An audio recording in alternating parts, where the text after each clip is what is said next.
ఇది చిత్తూరు జిల్లాలోని నగరి మున్సిపాలిటీ. పంచాయతీగా ఉన్న నగరి 2006లో మున్సిపాలిటీ హోదా దక్కించుకుంది. ఈ మున్సిపాలిటీ తమిళనాడు రాష్ట్రానికి సరిహద్దులో ఉంటుంది. ఈ పట్టణంలో మొత్తం 27 వార్డులు ఉన్నాయి. నగరి మొత్తం జనాభా 62,275 మంది. సీనియర్ టీడీపీ నేత గాలి ముద్దుకృష్ణమనాయుడు నగరి నుంచి ఎమ్మెల్యేగా మొన్నటిదాకా కొనసాగారు.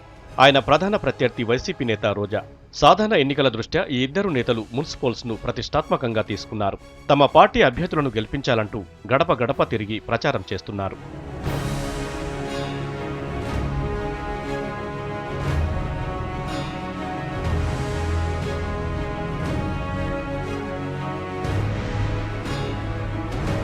నగరి మున్సిపల్స్లో టీడీపీ వినూత్న ప్రచారంతో ముందుకు సాగుతోంది.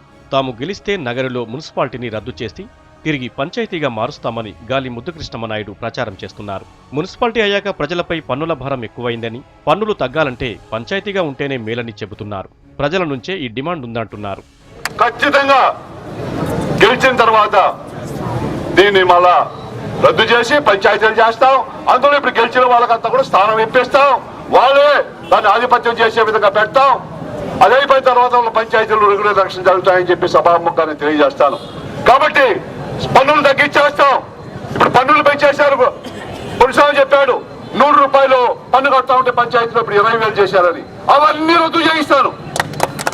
గాలి ముద్దుకృష్ణమనాయుడు ప్రచారంపై వైసీపీ నేత రోజా తీవ్రంగా మండిపడుతున్నారు. 2009 ఎన్నికల్లోనూ ఇదే డిమాండ్తో నగరం నుంచి ఎమ్మెల్యేగా ఎన్నికైన గాలి ఆ సంగతే మర్చిపోయారని విమర్శించారు. ముఖ్యంగా నగరి ప్రజలు అమాయకులు. వాళ్ళు మున్సిపాలిటీ క్యాన్సిల్ చేస్తారు అన్న భ్రమలో గత ఎన్నికల్లో ఎమ్మెల్యేగా ఓట్లు వేయడం జరిగింది. కానీ ఈరోజు ముద్దుకృష్ణమనాయుడు యొక్క నిజస్వరూపాన్ని 5 ఏళ్లలో తెలుసుకున్నారు కాబట్టి అతనికి బుద్ధి చెప్పడానికి నగరి మున్సిపాలిటీ కూడా రెడీగా ఉంది. సో ఈ దెబ్బతో మరి గాలి ముద్దుకృష్ణమనాయుడు ఆయన సొంత ఊరైన రామచంద్రపురానికి పారిపోయే అవకాశాలు కూడా ఉన్నాయి. మున్సిపాలిటీని పంచాయతీగా మారుస్తామన్న టీడీపీ ప్రచారం ఏ మేరకు ఓట్లు సాధిస్తుందో చూడాలి.